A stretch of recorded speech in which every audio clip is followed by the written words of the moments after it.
Hello. Collaboration and collaboration software is a big deal today. Everybody's doing it. And today, on episode number 90, that is what we're going to talk about. I'm Michael Krigsman here with my genuinely, deeply, very friendly co-host, Vala Afshar. Hey, Vala, how are you doing? Michael, how are you? I am excellent. And we have a guest today who is one of the most knowledgeable people anywhere on this very topic. Absolutely. Please, introductions. We are joined today by Meg Bear, who is Group Vice President for the Oracle Social Cloud. Hi, Meg. How are you? Hi, Meg. Hello, gentlemen. I am fantastic. Just a little wet here in the Bay Area, but all good and very happy to be here. Yeah, we hear these reports of it raining cats and dogs and mudslides and... Yes, I did not bring a kayak to work, but I've seen people doing that. So yeah, it's been a little wet, but good because we need rain here desperately. So we're happy. Meg, can you tell us a little bit about your background, please? Sure. Yeah, so I've been at Oracle for some time, but I've been in enterprise software for even a little bit longer than that. I'm now experienced enough to cough between the start and the end of how many years I've been doing what I do. But generally, I am a technologist and someone that's very focused and interested in innovation. So I'm in a really good space in this idea of social and collaboration and cloud, because that is sort of that merging of the people and the technology coming together for business, and that's really kind of the sum of what I care about and what I do here. Great. And your role at Oracle? Yeah, so I run our product. I'm a general manager of our social cloud, which is a group of products that do both external and internal social platforms. So we do social listening, social engagement, social marketing, internal collaboration, and then all the analytics around that to help social become part of the business landscape with technology as the backbone. So you talk about social becoming part of the landscape, and you've written a lot and you've spoken a lot about customer-centric organizations. Yes. So let's start with that. What is a customer-centric organization in today's world? What does that mean? Right. So I think, customers being the center of business is not a new idea. Business exists to serve the customer and always has. The difference is in the age of digital, of course, customers' power has shifted and customers' voice has become amplified. And so when you think about how companies can differentiate today and how companies really move forward in this competitive global landscape, the customer being at the center of that, it becomes a business differentiator. It becomes a critical part of how business works. And so that's kind of what interests me and how I think of the world, is bringing the customer together with the business mission and making sure that businesses aren't just focused on making their operations better, but to make sure that they're focused on serving their customer better, and doing that by understanding more than they ever have before about what their customers care about, what their customers are passionate about, and what their customers are interested in them doing as part of that relationship. Can you elaborate a little bit more on the shift in power, and maybe perhaps with an example? And was the power always there? It's just the voice is amplified, or is there really truly a shift where customers are influencing companies' direction and so on and so forth? Sure, yeah. I think it is a broad spectrum, but generally I do believe the power has shifted. So I would say customers have always been the compass of how business works again, but the difference is now the conversation around a given product is impacted and addressed and amplified by the voice of the customer. So again, to give some examples, as we all know, there's not really any purchase that people do, whether it's consumer or business to business, that's not driven by a lot of available research and a lot of available input into what you think about that product. It's always been true that we care what others think when we buy things. We care what others think when we try new products. But the difference is we know more today in the era of social networks. We have more people to hear from, and the ability of information to get amplified and the speed of information getting to me as a consumer has grown such that it's just so much easier. It's easier for me to know what other people think about products I might buy. It's easier for me to know what the sort of general sentiment is about different brands. And when things go well, it's easy for me to get new ideas much more quickly. And when things go badly, it's easier for me to know about reputational problems much more quickly. And so that, sort of combination of insight and information for me as a consumer with sort of social proof and the idea that I understand what I'm doing based on what customers are saying amongst each other, I think that combination is just really pivotal today. So it's an exciting time, but it's also really dramatic in how big it's gotten. So social is an amplifier both for intensity, positive or negative, yes, as well as speed and transmission of information. Exactly. So the arc is so much faster, the intensity is faster, and that kind of ripple effect of information passing around becomes much greater. So the combination of all of that makes the impact of business really interesting and really strategic. So how do you advise companies that, academically or philosophically understand the importance and power of social, but for whatever reason they're hesitant to either invest in social technologies or train their employees or get their executives to actually leverage social not just inside the business but also outside? So interestingly, I think for what I do, it's very similar to the story that we even tell our customers. So, I think the early days when I started down this path, there was a lot of, hey, helping people understand that this is important and it's not just about millennials, it's not just kids these days, it's, it's impacting the broader landscape. Today, that's less the case. I think we see this in the data that we see this in real-life interactions with companies.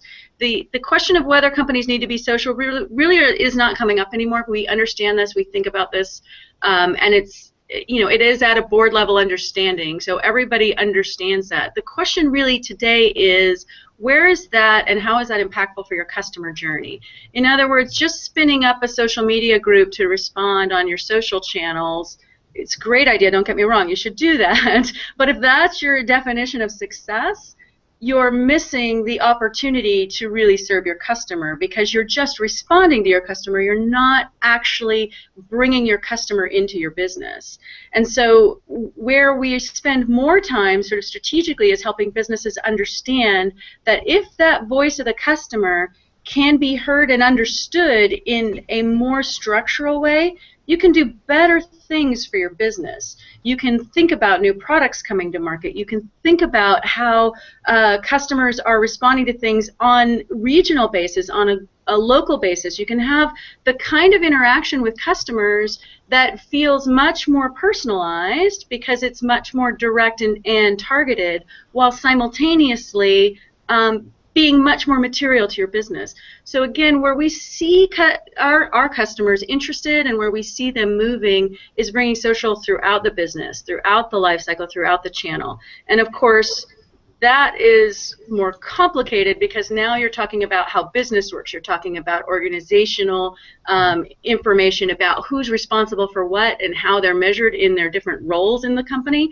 So these are the places we're seeing where social is much more transformational, has a much bigger impact, but takes longer and has more of that sort of socialization, the idea of where that fits in the overall story.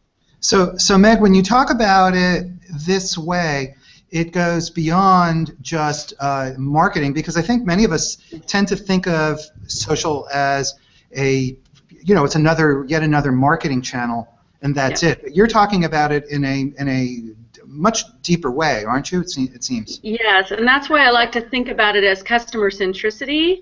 Social is a path to understanding your customer, communicating with your customer, and being in a relationship with your customer that is more meaningful to them. But it is more than that. If that is the only thing you're measuring, if that's the only thing you care about, you're kind of missing the opportunity to impact your business.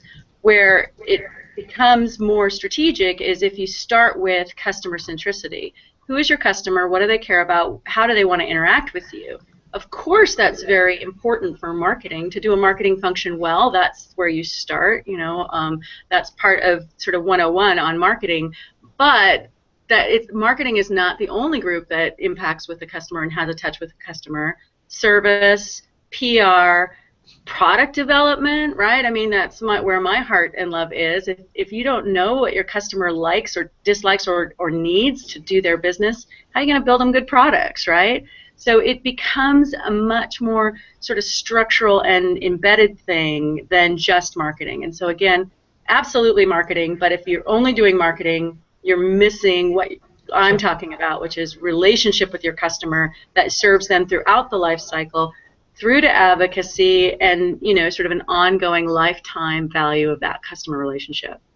How often do you see, within your client ecosystem, IT as the champion for driving social adoption, or is it still predominantly customer service and support or marketing? Do you see other lines of business more interested in how they can improve their listening, their engagement, and their customer centricity? So I see everybody interested, but in the era of the cloud, I think the roles are shifting from, those of us that have been in technology for a long time will know that technology used to be exclusively vetted and understood by IT and then rolled out to the business, like, here's how you solve your problem, this is what you do. Today, it's much more a collaborative partnership with the business defining, what it is that they want to measure, what it is they want to do, and IT helping facilitate how to do that in a structural way.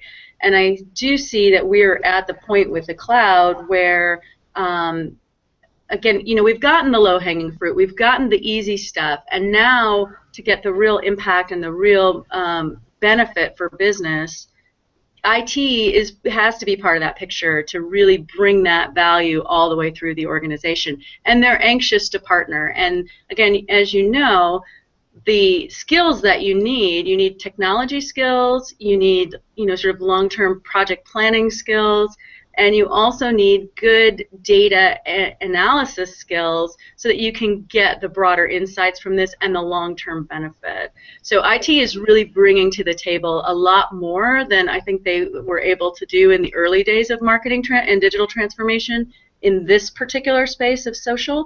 I think they're really able to help bring that and make a long-term data story around understanding your customer and driving broad-level change to the organization with that.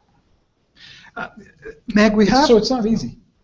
So it's not easy. Social isn't easy. Yeah, well, it's social interesting. We have this image of social as being, let's tweet. Let's just have fun. Sweet and kind and loving, right? Because like us, you and me and, the three of us. So he just talked about analytical skills, technology skills, integration of systems, ability to rapidly react to customers and partners who are smarter, and it just does. So anybody who thinks it's a walk in the park, we are growing up. Well, let's come back to this because I have a feeling that as we talk, this is going to be an important theme. But we have several questions from Twitter, and we actually try to defer to Twitter because that's our social. That's our. We're trying to listen to our audience. That's crazy talk, Mike. I know, isn't it insane? It's like we try to listen to the That's never going to take off, right? I know. We need to, Vala. We need to stop that. We are a customer-centric show. We are a customer-centric show. So absolutely. So, and we have good questions here. So our first question is from Stuart Apley, and Stuart asks, how can you get social into the company DNA? Social as you were describing it. Yes. So now you're talking about change management and change generally. And first and foremost, I think you need to understand where your company's DNA is. So just like any other thing, start with understanding what you're working with and where you want to go. But broadly, what I've seen work well is getting some successes on the board, building some advocacy internally, and then growing out from there. But the key is really defining some good and smart successes up front such that you can build on that momentum. In other words, if you build successes early on that nobody cares about, the probability of other groups thinking that matters to them or has anything to do with them is very low. So thinking smartly about where you start, thinking smartly about how you engage with the different communities, and then working from there. And again, I think the point is not to get everyone social. The point is to drive business outcomes. And everybody can get behind that because that's how we all get paid, if you really want to net it out. So helping people understand how to get the business outcome they need, not just for the fun and kicks and games, but for the real business results, and then show where social it helps give you lift. And then it becomes much more about the results and less about trying to sell somebody on a new way of doing business. Fair enough. Let's ask another question. And by the way, I have to stop and ask Vala a question. Vala, how do you tweet with like these images as we're talking? I am so good. He's like tweeting and He's inserting Superman. images I am while the three of us are talking. I want to know how you do This is show 90, so I've had lots of practice. I think I've done like these. I think I've been involved in these 90 shows too. I sure can't. You're do asking it. for the Coke formula. I'll let you know later. Well, I don't think anybody wants to set their bar as trying to keep up with Vala on tweeting. At least for me, it's a bridge too far. So. Okay. Yeah. Well, he says we're asking for the Coke formula, so we'll definitely come back to that question. Okay. But we have a question also from Frank Scavo. You probably know Frank. He's I do know Frank. analyst. And Frank is asking, how does this manifest inside Oracle? What is Oracle doing around those things? Excellent. Yeah. So as you probably know, Oracle, we use a lot of our products internally. We use them oftentimes before they're even available to the general public. So we do have some really good momentum. We are similar to other organizations where Oracle is a very large place with a lot of different lines of business. So I think you will find groups like mine that are building social products are spending a lot more time sharing things in a social way. So I think we let each group define what works for them and what helps drive their business forward. And then, of course, the marketing group and the PR group does use our tools to sort of monitor and manage. And then I think you guys got to see used our social intelligence center at Open World to monitor the show and visualize that. And that was, things like that we do on a regular basis as well, which is fun for me because you get to see your product in a really big, beautiful space, showing really great insights from smart people like yourselves. So we get the best of all worlds here. Is there a difference between social software and collaboration software? Are they one and the same? I think that collaboration software is a kind of social software, but it is not the only thing.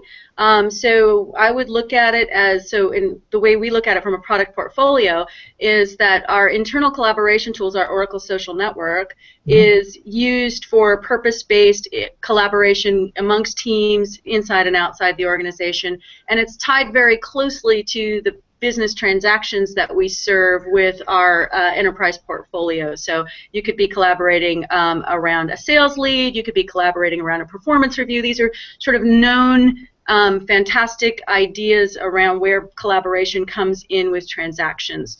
But in the case of the social platform, we also have additional tools, as we spoke about, to do external collaboration, not just on a point-to-point, but on the public social media sites. So doing social marketing outbound, inclusive of building things like custom audiences for targeted reach and advertising with your social outreach, and then being able to get insights on the public web and also get insights on internal data sources that can tell you what are some key themes, what are some key topics, what's the overall sentiment, and then within those, what are the different groupings of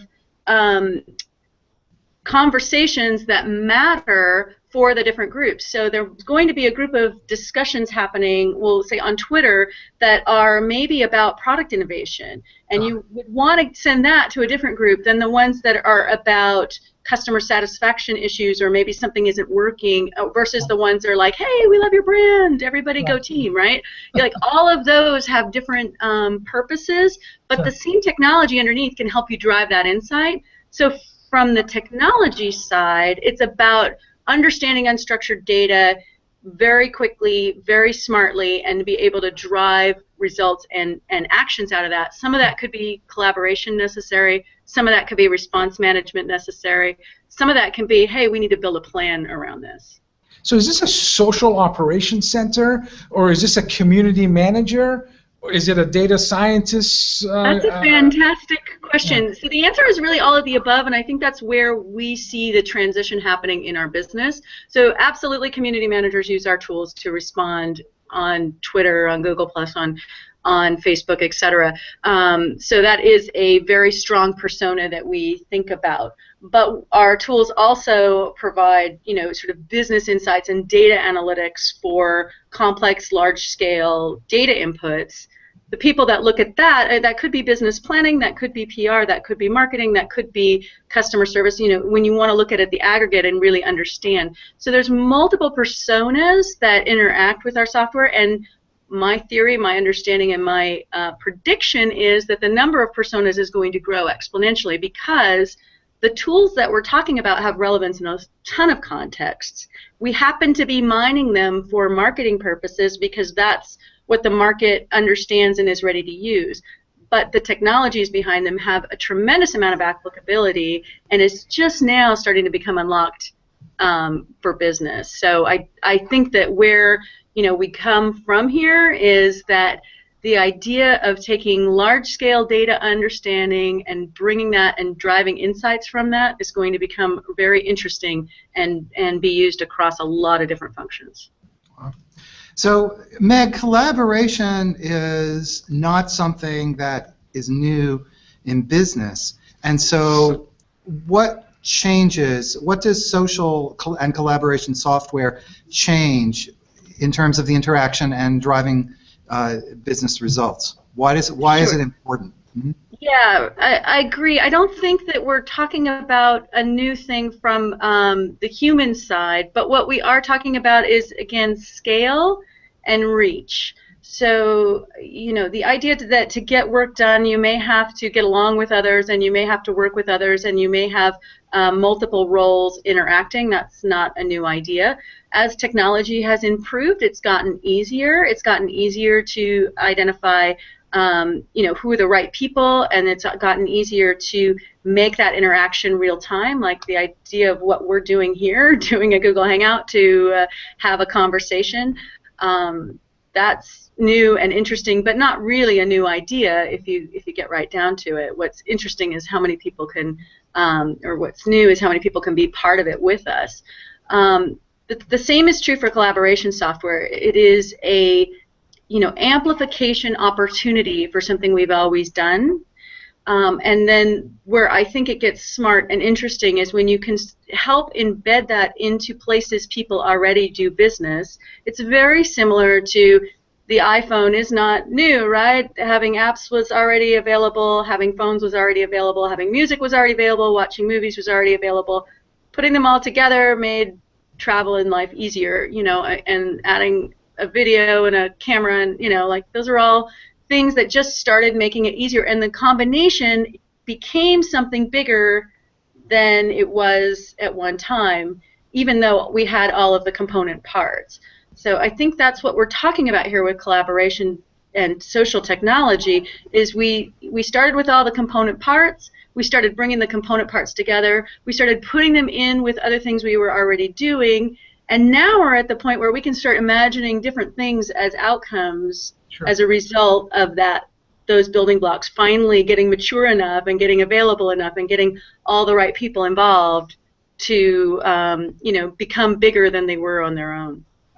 Do you have a sense, when we think about going from listening to monitoring to engaging and then ultimately reporting, if you think of those as phases, where are we in terms of our majority of folks? Are they in the engaging part? Do you see a lot of your clients using reporting to change their, for example, roadmaps or how they service and support a customer and so on and so forth? Where are we in that, 4 stages of maturity, let's say, in terms of social? Yeah, I see that we're absolutely moving in the right direction. We are absolutely, I don't think I talk to any prospect or customer that isn't doing something already today. So again, this isn't about convincing people to do something they've never done before. This isn't about convincing people to think about this more structurally. The other bit is a lot of times most companies have done some experimentation and have a pretty good sense of where they're ready to go next, whether that's going global, whether that's going more interdepartmental, whether that's going to multiple lines of business. Companies are coming to us already aware of that. Where we're seeing bright lights and interesting stories, but not necessarily consistency yet, is the tools to act after you gather the insights. So everybody's interested in looking at the insights. Everybody's responding to customers and doing their best to try to deal with the idea of customer service. And some are better than others, but generally everybody knows that that's true and that's part of life today. Where we're seeing bright lights is in the case of like General Motors, where they see feedback about their cars and they give that feedback immediately and actually fix them on the line. That's we're awesome. Seeing, great proof points, but not substantively everybody's doing that. A lot of times things are seen still in the marketing department and they're not sure who to give that insight to, or they might give it kind of blasé or generally, but not with an action plan built into their organization to say, hey, how do we respond when things are emerging on social media that aren't just a crisis, but are actually really important to address, right? So it's not, if it's a brand crisis, I think people kind of know we got to do something. But if it's hey, a lot of people are kind of bringing the same issue up over and over again, maybe we need to think about how do we fix it structurally in, at the plant, at the design level, at the delivery side, the operational side of the business. I think that's where I see bright lights. I'm absolutely expecting we're going to get better at this. We're going to get better at helping every part of the business hear the customer to do their part better. Sure. That's where we're going. So we hear often the phrase systems of engagement. So that's what you're talking about, yes. Having social embedded in the context of how people are working across different parts of the company. Correct. I think the systems of record, systems engagement, I'm totally a big fan of all of that. I think it gives a lot of context in how customer experience applications and software is changing. I would add to that, though, the data underneath it. We are just now getting smart about that, and I fully expect we're going to get way smarter over time. Again, we're getting insights out of data.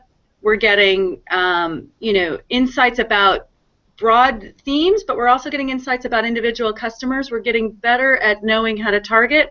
And as you guys know, you look for something for somebody for Christmas, you abandon the cart, that thing follows you everywhere on the web now, right? So we know we're getting closer, right? It's not just randomly spamming me with stuff saying, hey, you're an old lady and maybe you want something that women of your age want. They're now saying, I think you like these shoes. Maybe you should look at these shoes. What they're not saying is, you already bought them somewhere else, so maybe I'll show you some other kind of shoes, right? They're still following me around with the same thing that maybe I chose not to get, or I gave up on, or I already purchased somewhere else. So we still have room. And then more broadly, how do I get the system to be not creepy, but more understanding of me, how to serve me better, so it's not just selling me something, but it is actually building a relationship with me.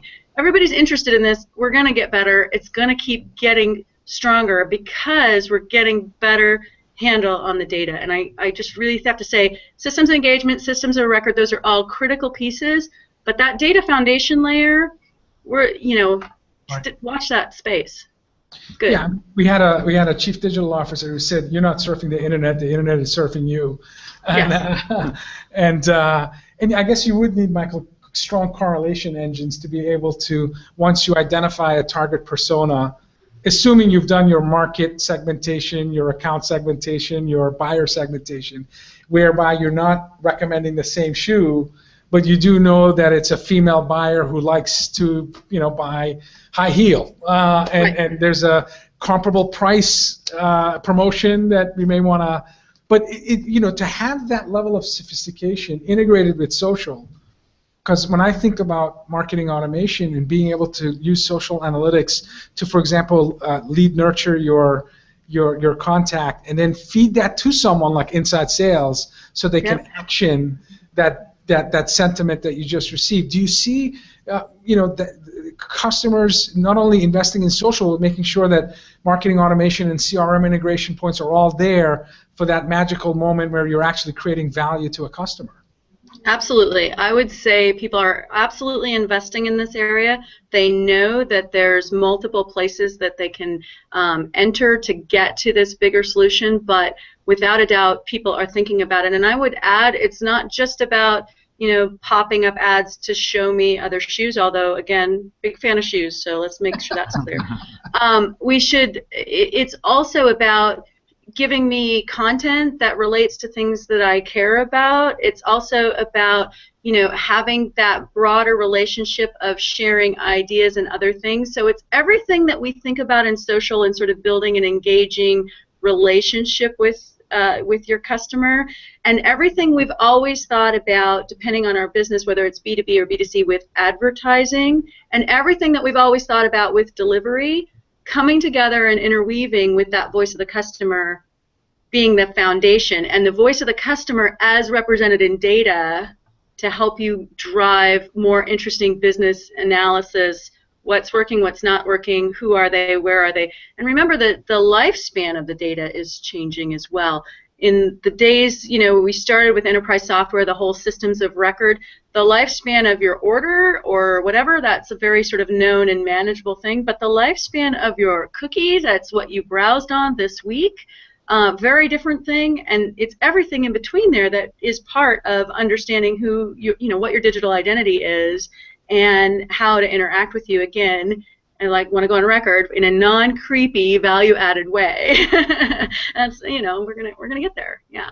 So in a way, the way you're talking about it, social is like the big superset of what CRM kind of wants to be when CRM goes to bed at night and dreams of grandeur. In a way, you're describing what that it's dreaming of, what CRM is dreaming of. I like to think about it as social is the realization of what CRM has always wanted to do. Social is the way, it's that channel that makes possible what's always been the intent from the beginning of time. You wanted to know more. Well, guess what? People are telling you more. You wanted to do a better job. Guess what? You have the opportunity to do a better job than you ever have. You wanted to be able to, be authentic and have a relationship. And guess what? You can do that. What you're giving up is it's not all about you anymore, right? And so, that's change, right? That's the core where we started, which is the customer's power has changed and it's shifted, and it's a fantastic thing. It's something you always wanted, but it is somewhat different than maybe how you would imagined it when you started down the path of CRM and managing your customer relationships, As we talk about social, which is an element of digital, and companies going through digital transformation, adopting mobile, social, every company will have an app. Certainly data matters. What are some obstacles that companies will see, and advice in terms of how you can overcome? I'm assuming culture, people, process, all of those fundamentals are key to success. But are there any other obstacles specific to digital transformation in business? Yeah, so I would hit a little bit more deeply on the culture thing, because I do think it's not just the obvious stuff that you think about as culture. It actually is about measurement and definition of business function. It really is about organizational structure. What are you in charge of and how do you do it? I mean, the thing about digital is it starts to merge all these things, right? We know that the marketing relationship used to be this big and now it's this big, right? We know that the service relationship used to be this and now it's this, and so it's true that these things are starting to overlap much more. And so actually it gets back to our collaboration story at the beginning. And now I'm not talking about a tool, I'm talking about a human interaction of who's responsible for what, how do we work together to drive an outcome. And I think what works the best is, again, when you can tie it to the key business metrics that you're already tracking in your business plan. It's a very strategic to business discussion about who are we as a company, how do we serve our customer, and what do we measure to do it. And if you can get that really tight, it becomes much easier for teams to interact, because if your measurement is about customer retention, then you can think about how does everything you do manage it to manifest itself with customer retention. If it's customer acquisition, you know, how does that work, et cetera. And so really thinking about your metrics and really thinking about how you help define success across groups, I think is actually the key to where people are seeing success and where they're seeing tension. And I think that's going to get, you know, it's going to get bigger and it's going to be more obvious, and we are going to get better at it because, you know, companies that get good, that are high functioning at remembering the plot and not just thinking about their area and what metric they were measured on in the past, will do the best job. So Meg, Awesome. You're talking about measurements and metrics and having clarity around what you're trying to achieve.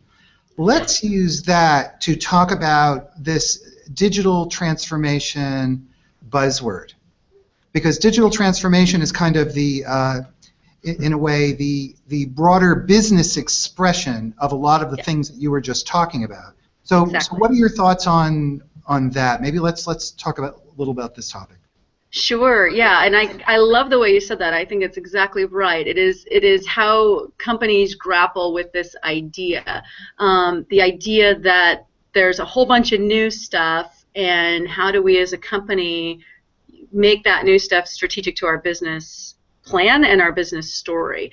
I think, again, a lot depends on your industry and your competition and your landscape. So again, I would sort of go back to your B-school stuff of saying, you know, what is your customer, what is your competition, what is, you know, how do you serve your market? Because if, you know, if you're a soft drink manufacturer, that's a very different story than if you're an automotive, if you're building toys or clothing or, you know, parts inside of other things. You know, where your business lies is the key to everything. And then after that, you know, the customer journey mapping, what is it that, you know, what journeys are your customers taking and how does that play out? All of those things need to be really well understood and agreed upon. And then the next step is, what is digital, where is digital play in all of this? Again, you know, if you can sell your stuff through e-commerce, digital is kind of the end-to-end. If you're selling your stuff through B2B with salespeople, well, you know, you have a different sort of surround kind of Salesforce automation story with your set of technologies and tools. But again, if you're thinking about digital and you're not thinking about how it goes across and what your data platform and your sort of strategy is there, you're not really thinking about digital. You're either thinking about e-commerce or marketing automation or, you know, whatever, however you're defining it in your company. But I like the way that businesses are thinking and talking about it as digital transformation, because it does imply that the transformation is happening inside the business, not just out. And I do think that you know, we're really in the second generation of this, because e-commerce started this process for us. A lot of companies were like, oh, you know, is my storefront having to go away or not? These are not new questions. They're just getting more interesting because the tools and the capabilities and the participation is growing so rapidly. So, but again, I think starting with your classic B school, what is your business, who's your competition, who's your customer, and how do they want to interact with you, really is the start of, and then where is digital in that story, where is social in that story. Yeah, it's a lot of strategy work, actually. Sure. Well, you focus on disruptive technology and future technology. How closely do you and your team work with enterprise startups?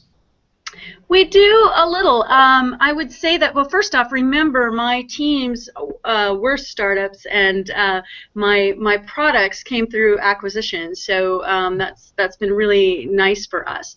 And then, of course, you know, myself in general, I consider what we are doing as being a startup inside of Oracle. So we are sort of an internal, well-funded startup because we know that we are part of a bigger piece inside here at Oracle.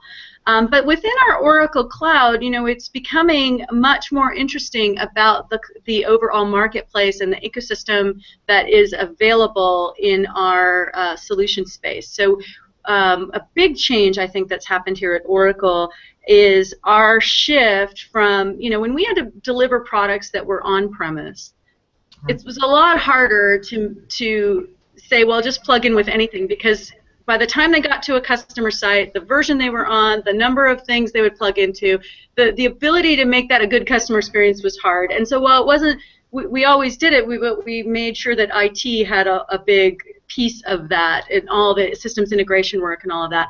Now that we're a cloud delivery, from a technology delivery point of view, it's so special and so nice, this world that we're in today, because not only can we give innovation to our customers easier, but the integration frameworks and platforms have just gotten so much better. I mean, I really have to say that place used to be much, much harder. And so the idea of these marketplaces of independent software vendors that work with our cloud solutions, that work with other companies, or could be on, sometimes are hosted on our cloud. I mean, all of these things make for a more rich and interesting technology picture that, again, really supports what the customer is trying to do, which is have a reliable backbone, a known set of data, and a good ability to plug in innovation as makes sense, even internally built, right? I mean, they could build it on our platform inside an IT organization for their company and still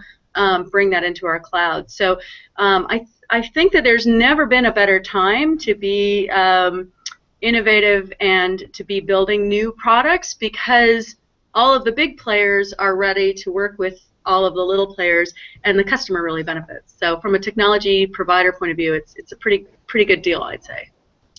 So we have just a few minutes left, Meg. So we want to ask your advice. How can organizations, quote unquote, become social? And you touched on this a little bit earlier, but maybe give it a couple bullet points. All right, yeah. So first and foremost, I say be true to the culture of your organization. Be true to your identity.